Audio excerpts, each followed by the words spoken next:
ಶ್ರೀಕೃಷ್ಣ ಭಗವದ್ಗೀತೆಯೊಳಗೆ ಹೇಳ್ತಾನೆ, ವಿಷಯ ಚಿಂತನೆಗೈಯಲು ಸಂಗ ಲಭಿಸುವದವನಿಗೆ ಸಂಗದಲಿತ ಕಾಮವು, ಕಾಮದಿಂದಲಿ ಕ್ರೋಧವು. ನಾವು ಹೋಳಿಗೆ ಅಂತ ನೆನಪು ಮಾಡಿದ ಕೂಡಲೇ ಹೋಳಿಗೆ ತಿಂತೀವಿ. ವಿಷಯ ಚಿಂತನೆಗೈಯಲು ಸಂಗ ಲಭಿಸುವದವನಿಗೆ, ಸಂಘ ಆಗ್ತದೆ ಹೋಳಿಗೆ, ಸಂಘ ಆಗ್ತದೆ ಹೋಳಿಗೆ ನೆನಪು ಮಾಡವಂಗ ಹೋಳಿಗೆ ಸಂಘ ಆಗ್ತದೆ. ಸಂಘದಲಿತ ಕಾಮವು, ಏನು ಸಿಹಿ ಅದರಿ, ಏನು ಸುಖ ಅದರಿ, ದಿನಾಲು ಇದನ್ನು ಸೇವನ ಮಾಡ್ಬೇಕಂತ ಆಶೆ ಉತ್ಪತ್ತಿ ಆಗ್ತದೆ. ಸಂಘದಲಿತ ಕಾಮವು, ಕಾಮದಿಂದಲೇ ಕ್ರೋಧವು. ಏ ಹೋಳಿಗೆ ಸಿಹಿ ಅವ ಅಂತ ನನಗೊಂದೆರಡು ಹೋಳಿಗೆ ಕೊಡ್ರಿ ಅಂತ ಬಂತಾನ. ಏನ್ ದುಡ್ಡು ತಂದು ಕೊಟ್ಟಿದಿ ನೋಡ ನೀನ ಅಂತ. ಅದರಿಂದ ಏನಾಗ್ತದ? ಕ್ರೋಧ. ಕಾಮದಿಂದಲೇ ಕ್ರೋಧವು. ನಂತರ ಅವನು ಹೋಳಿಗೆ ತಿನ್ಲಿಕ್ಕೆ ಶುರು ಮಾಡ್ತಾನ. ತಿಂದಂಗ ತುತ್ತಿಗೊಮ್ಮೆ ಏನಂತಾನಂದ್ರ ಹಾ ಅಂತಾನಲ್ಲ, ಅವಾಗ ಸುಖದ ಅನುಭವ ಆಗೋದಿಲ್ಲ. ಹಾ ಅಂದಾಗ ಮನಸ್ಸು ನಿಲ್ತದ. ಅವಾಗ ನಮ್ಮ ಆತ್ಮನ ಆನಂದನ ಅಲ್ಲಿ ಹೋಯ್ತದ. ಕನ್ನಡಿ ನಿಂತಾಗ ಹೆಂಗ ನಮ್ಮ ಶವದ ಮುಖ ಪ್ರತಿಬಿಂಬ ಆಗ್ತದ ಕನ್ನಡಿ ಒಳಗ, ಹಂಗ ನಮ್ಮ ಮನಸ್ಸು ನಿಂತಾಗ ನಮ್ಮ ಮುಖ ಅಂದ್ರ ಅರಿವು, ಆನಂದ, ಆನಂದದ ಪ್ರತಿಬಿಂಬ ಆಗ್ತದ. ನಾವೇನ್ ತಿಳ್ಕೊತೀವಿ ಅಂದ್ರ ಹೋಳಿಗೆದ ಅಂತ ತಿಳ್ಕೊತೀವಿ. ಅಂದ್ರ ಸುಖ ಎಲ್ಲದ? ನಮ್ಮ ಆತ್ಮನೊಳಗದನೋ ಏನು ವಿಷಯಗಳೊಳಗದನೋ? ಈಗ ನೋಡ್ರಿ ಹೋಳಿಗಂತೂ ಇಲ್ಲ. ಹೋಳಿಗೆ ಬೇಕಂತ ಮನ ಚಂಚಲದ, ದುಃಖದ. ಅಲ್ಲಿ ಯಾರೋ ನಿದ್ರೆ ಮಾಡಕತ್ತಾರ ನೋಡ್ರಿ, ಇಲ್ಲಿ ನಿದ್ರೆ ಮಾಡಕತ್ತಾರ ನೋಡ್ರಿ. ಇವನಿಗೂ ಹೋಳಿಗಿಲ್ಲ, ಆರಾಮನ. ಇಬ್ಬರಿಗೂ ಹೋಳಿಗಿಲ್ಲ. ನನಗೆ ಹೋಳಿಗಿಲ್ಲ, ಮನ ಚಂಚಲದ, ದುಃಖದ. ಇವನಿಗೆ ಹೋಳಿಗಿಲ್ಲ, ಮನಸ್ಸು ನಿಶ್ಚಲದ, ಆರಾಮದ, ನಿದ್ರೆ ಮಾಡಕತ್ತ.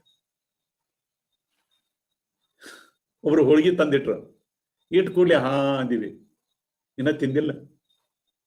ಹೋಳಿಗೆ ಅನ್ನಕತ್ತಿದ್ವಿ, ಚಂಚಲ ಆಗಿತ್ತು, ತಂದಿಟ್ರು, ಹಾ ಮನಸ್ಸು ನಿಶ್ಚಲ ಆತು, ನಮ್ಮ ಆತ್ಮನ ಆನಂದನ ಹೊಡಿತು, ಇನ್ನ ತಿಂದಿಲ್ಲ. ನಂತರ ಹೋಳಿಗೆ ತಿನ್ಲಿಕ್ಕತ್ತಿದ್ವಿ, ಸಿಹಿ ಹೆತ್ತು, ಮನಸ್ಸು ನಿಂತು, ನಮ್ಮ ಆತ್ಮನ ಆನಂದನ ನಮ್ಮ ಅನುಭವಕ್ಕೆ ಬಂತು. ಹೋಳಿಗೆದ ಮನಸ್ಸು ನಿಂತದ, ಆತ್ಮನ ಆನಂದನ ಅನುಭವಕ್ಕೆ ಬಂದದ. ನಂತರ ನಿಮ್ಮ ಸಂಬಂಧಿಕರು ಯಾರೋ ಧರ್ಮಸ್ಥಳ ದವಾಖಾನೆಯೊಳಗ ತೀರ್ಕೊಂಡ್ರಂತ ಸುದ್ದಿ ಬರ್ತದೆ. ಹೋಳಿಗೆ ತಿನ್ನಾಕತ್ತೀವಿ, ಯಾರು, ಯಾವಾಗ, ಎಲ್ಲಿ, ಏನಾತು ಅಂತ ಮನಸ್ಸು ಚಂಚಲ ಆಗ್ತದ, ದುಃಖ ಆಗ್ತದೆ. ಇದರ ಅರ್ಥ ಏನು ಅಂದ್ರೆ, ಯಾವಾಗ ಮನಸ್ಸು ನಿಶ್ಚಲ ಅವಾಗ ಆನಂದ, ಯಾವಾಗ ಮನಸ್ಸು ಚಂಚಲ ಅವಾಗ ದುಃಖ. ಮನಸ್ಸು ನಿಂತಾಗ ಅದು ಯಾರ ಆನಂದ ಅಂದ್ರೆ ನನ್ನ ಆತ್ಮನ ಆನಂದ.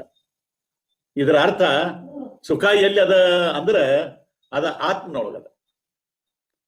ಆತ್ಮನೊಳಗೆ ಸುಖ ಅದ ಅಂದಾಗ ವಿಷಯಗಳಿಗಾಗಿ ಯಾಕೆ ಬಡದಾಡ್ಬೇಕು?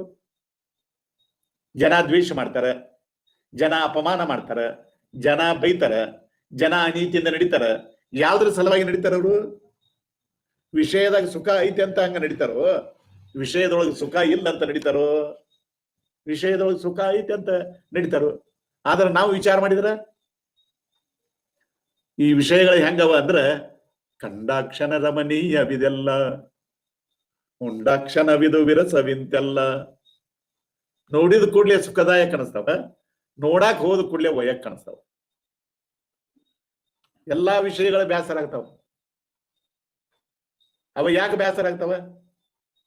ವಿಷಯ ವಸ್ತುಗಳನ್ನ ನಾವು ಉಪಭೋಗ ಮಾಡ್ಕೋತ ಹೋದಂಗ ದನವ ಬೇಸರ ಆಗ್ತದ. ಟಿವಿ ನೋಡಿ ಕಣ್ಣು ಉರಿತಾವ, ಬಗ ಉರಿತಾವ, ಒಂದು ಕಣ್ಣಿನ ರೋಗ ಬರ್ತದೆ. ಟಿವಿ ನೋಡಿದಂಗ ಮನುಷ್ಯಗೆ ಬೇಜಾರಾಗ್ತದೆ. ಆ ನೋಡಿದ ವಸ್ತುಗಳ ಆಶಾ ಮನುಷ್ಯನಾಗ ಉತ್ಪತ್ತಿ ಆಗ್ತದೆ. ಅಂದ್ರ ವಿಷಯ ಭೋಗ ಅಂದ್ರ ಕಣ್ಣು ಉರಿಯೋದು, ಕಣ್ಣಿನ ರೋಗ. ಶಾರೀರಿಕ ದಣಿವು ಶಾರೀರಿಕ ರೋಗ. ಮತ್ತು ಮನುಷ್ಯಗೆ ಬೇಸರ ಆಗ್ತದೆ. ಮಾನಸಿಕ ದಣಿವು ಮಾನಸಿಕ ರೋಗ. ಅಂದ್ರೆ ಆಶಾ ಉಳಿತದಲ್ಲ, ಮಾನಸಿಕ ರೋಗ. ಶಾರೀರಿಕ ದಣಿವು ರೋಗ, ಮಾನಸಿಕ ದಣಿವು ರೋಗ. ಇದ ಸುಖನೋ? ಇಲ್ಲ.